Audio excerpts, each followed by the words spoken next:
अरे उठा ले रे बाबा, मेरी को नहीं इसको। सुशांत और मीनाक्षी अपनी बेटी अनीशा की शादी को लेकर बहुत ही परेशान थे। अनीशा देखने में तो बहुत ही सुंदर थी, लेकिन उसके अंदर एक बहुत ही बुरी आदत थी और वो आदत थी पाद मारने की। और उसकी पाद भी कोई नॉर्मल पाद नहीं होती थी। उसकी दुर्गंध इतनी भयानक होती कि सभी के मुंह से निकल जाता। अरे उठा ले रे बाबा, मेरी को नहीं इसको। जो भी लड़का उसे देखने आता, अनीशा की उस समय ना चाहते हुए भी पाद छूट जाती और उसका रिश्ता टूट जाता। पूरे 2 दर्जन लोगों ने हमारे बेटी को रिजेक्ट कर दिए है। पता नहीं इसकी शादी कभी होगी या नहीं। अरे ऐसा मत कहिए, भगवान ने सबके लिए कोई न कोई जोड़ी बनाकर रखी है। मीनाक्षी ये बोल ही रही थी कि अनीशा जो वहाँ बैठी मूली खा रही थी, उसने जोरों की पाद मार दी। पाद की आवाज इतनी जबरदस्त थी कि टेबल पर रखा मोबाइल नीचे गिर गया और उसकी स्क्रीन टूट गई। और उसके बाद वहाँ जो बदबू फैली, उसके कारण सुशांत और मीनाक्षी बेहोश होते होते बचे। अरे अनीशा, तुझे पाद ही मारना था तो यहाँ से उठकर चली जाती, दूसरे कमरे में पाद मार लेती। तू है कि अपनी आदत से बाज नहीं आती। अरे माँ, मैं उठकर जाने ही वाली थी, लेकिन तब तक पाद छूट गई। ये कहते हुए उसने एक बार फिर से पाद मार दिया। मीनाक्षी और सुशांत नाक पर हाथ रखते हुए दूसरे कमरे में चले गए।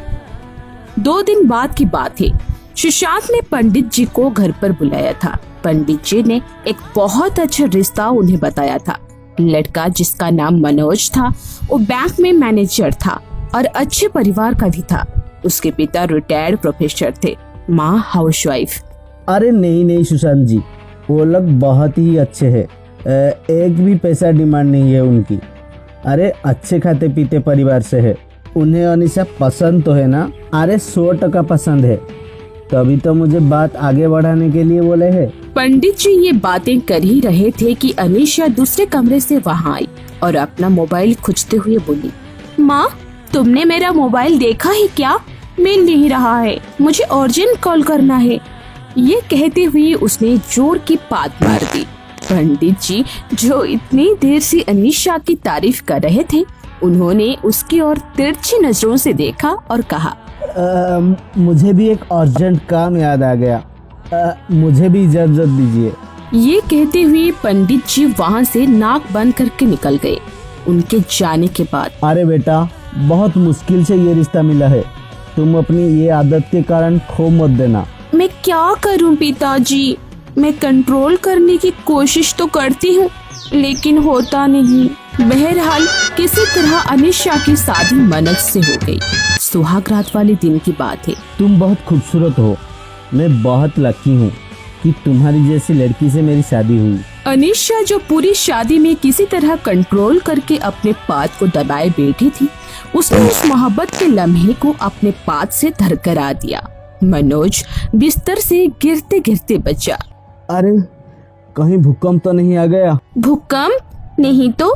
तभी उसकी नाक से पाद की बदबू टकराई, जो इतनी भयानक थी कि उसका मन उल्टी करने का करने लगा। क्या हुआ जी, आपको उल्टी क्यों आने लगी? आपने कुछ ज्यादा ही खा लिया क्या? अरे नहीं, खाया तो मैं बिल्कुल कम था। मुझे उल्टी इस गंदी बदबू के कारण आया है। पता नहीं कहाँ से आ रही है ये बदबू। वही तो मुझे समझ नहीं आ रहा है। अरे टेंशन मत लो, मैं अभी इस बदबू का इलाज करता हूँ। मनोज बिस्तर से उठा और अलमारी से रूम फ्रेशनर निकालकर कमरे में छिड़कने लगा। रूम फ्रेशनर की आड़ में अनीशा के पाद की बदबू भले ही छिप गई हो, लेकिन उसकी इस आदत का पता मनोज को लग गया। एक रात जब वो देर रात तक ऑफिस का काम कर रहा था, तभी अनीशा उसके पास आई और कहा कि सारा दिन काम काम काम काम, कभी तो हमें भी समय दे दीजिए। अरे एक जरूरी फाइल बना रहा हूँ, कल बैंक का प्रेजेंटेशन है। एक काम करो, तुम सो जाओ, मैं आता हूँ। मनोज ने अपनी बात खत्म भी नहीं की थी कि अनीशा ने जोरों की पाद मार दी। कुछ ही सेकेंड में उस पाद की बदबू इतनी बुरी तरह से कमरे में फैल गई कि मनोज का दम घुटने लगा। ये पाद की बदबू कुछ जानी पहचानी लग रही है। सुहागरात के दिन भी ऐसी बदबू आ रही थी। कहीं इस बदबू के पीछे अनीशा तो नहीं है? मनोज ने तो उस समय कुछ नहीं कहा, लेकिन वो उस पर नजर रखने लगा और अगले ही दिन उसे पता लग गया कि अनीशा ही उस बदबू की जड़ है। धीरे धीरे अनीशा की सास ससुर को भी उसकी इस गंदी आदत का पता लग गया। एक दिन वे सभी एक रिश्तेदार की पार्टी में जाने वाले थे। तभी अनीशा भी तैयार होकर वहाँ आई तो उसे देखकर मनोज ने कहा, अरे अनीशा, तुम भी हमारी साथ आ रही हो क्या? हाँ, सब लोग जा रहे हैं तो मैं घर में अकेले क्या करूँगी? अरे अनीशा, वो क्या है ना कि हम घर में ताला बंद करके नहीं जा सकते हैं, क्योंकि मोहल्ले में अक्सर चोरी होती रहती है। अगर हम सभी चले गए तो कोई ना कोई चोर घर में घुस जाएगा। हाँ, अभी 2 दिन पहले ही चौधरी साहब के घर में चोर घुस आए थे। अनीशा, अगर तुम्हें मन है इस शादी में जाने का तो तुम जाओ, मैं घर पर रहती हूँ। अपनी सास की बात सुनकर अनीशा ने कहा, अरे नहीं माँ जी, आप लोग जाइए ना, मैं घर पर रहती हूँ। ये बात तो आई गई हो गई, लेकिन धीरे धीरे अनीशा को लगने लगा कि वे सभी जानबूझकर उसे कहीं ले जाने से बचते हैं। यहाँ तक कि घर में भी कोई उसे ठीक से बात नहीं करता था। कोई मेहमान अगर घर पर आता तो उसे उसके सामने नहीं जाने दिया जाता। उसका पति मनोज भी अब उसे खिंचा खिंचा रहता, यहाँ तक कि वो रात को उसके पास सोता भी नहीं था। एक दिन जब उसने मनोज से इस बारे में पूछा तो, तुम्हें पता नहीं है कि मैं तुम्हें क्यों खिंचा खिंचा रहता हूँ? अरे तुम्हारी आदत के कारण। अरे पाद तो सबको ही है, लेकिन ऐसे जहरीली पाद, लगातार पाद कौन बर्दाश्त करेगा? मेरा तो किस्मत फूट गई है कि तुम्हारी जैसे पदाकड़ मेरे जीवन में आ गई। ये कहकर वो दूसरे कमरे में चला गया। अनीशा बहुत रोई, लेकिन रोने से पादने का तो कोई कनेक्शन नहीं है। ऐसा तो हो नहीं सकता था कि रोने से उसकी पाद रुक जाए। उसकी सास ससुर भी अब उसे गाही पकाही ताने देने लगे।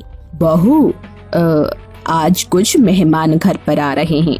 मैं चाहती हूँ कि जब तक वो रहे तुम ऊपर वाले कमरे में खुद को बंद कर लेना, और जब तक वो ना जाए तुम बाहर मत निकलना। मैं नहीं चाहती कि तुम्हारी पादने की आदत के कारण बिरादरी में लोग मेरी हंसी उड़ाए। अनीशा को अब वो घर काटने को डरता था। पादती तो वो अपने घर में भी थी, लेकिन उसके माता पिता उसका इस तरह से अपमान कभी नहीं करते थे। वो बेचारी अब घुट घुट कर उस घर में रहने को मजबूर थी। मन तो उसका करता कि वो भाग जाए, लेकिन वो अपने पति से बहुत प्यार करती थी। एक बार की बात है, रात के 12:30 बजे थे। तभी कुछ चोर उसके घर में घुस आए। बहुत मोटी पार्टी है ये, अच्छी से हाथ साफ करने हैं यहाँ। मैं घर वालों को अपनी कब्जे में लेकर उनसे गहने और रुपया निकलता हूँ, तब तक तुम सामान बोरे में भरो। एक चोर चाकू की नोक पर उन सभी को बाहर ले आया और घर के सारे गहने और रुपए समेटने लगा।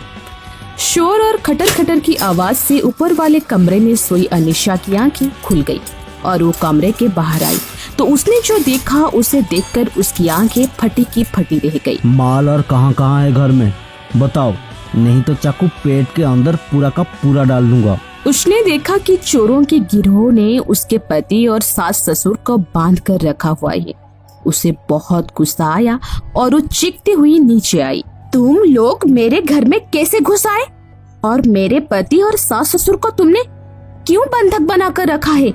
मैं अभी पुलिस को बुलाती हूँ। ओए झांसी की रानी, यहाँ नाटक मत कर, नहीं तो चाकू जाएगा तेरे पेट के अंदर और तू जाएगा सीधा ऊपर। वो ये बातें कर ही रहे थे कि अनीशा को जोरों की पाद आई और उसने पाद मार दी। पाद की आवाज से चोरों में खलबली मच गई और जैसे ही पाद की बदबू फैली, चोरों का दम घुटने लगा। अरे मोटू, अरे मेरा दम घुट रहा है। इतना गंदा कौन पाता बे? भाई, मुझे तो उल्टी आ रही है और बेहोशी भी छा रही है। बात सुनने के बाद सारे चोरों की हालत एक जैसे ही थी। थोड़ी देर बाद वो दोनों पाद की बदबू से बेहोश हो गए। उनके बेहोश होते ही अनीशा ने पहले तो अपने ससुराल वालों को बंधन मुक्त किया और फिर पुलिस को फोन किया। पुलिस तुरंत ही वहां आई और वो चोरों को गिरफ्तार कर लिया। आपकी बहू तो बहुत बहादुर है। इन चोरों ने पिछले कई महीनों से हमारी नाक में दम करके रखा था। हर बार ये हमें से बच जाते थे, लेकिन आपकी बहू ने तो कमाल कर दिया। हम बहुत जल्दी आपकी बहू को सम्मानित करेंगे। हमारी देश को ऐसी बहादुर महिला की बहुत जरूरत है। पुलिस उन दोनों को लेकर चली गई। अनीशा की पादने की आदत ने उसके ससुराल वाले की जान तो बचाई ही, उन चोरों को भी पकड़वा दिया। उसके ससुराल वालों को अपनी गलती का एहसास हुआ। उन्होंने अनीशा से माफी मांगी और गाते हुए कहा, तेरा पाद पाद पाद बदबूदार, पर फिर भी हम करते हैं तुमसे प्यार, प्यारी।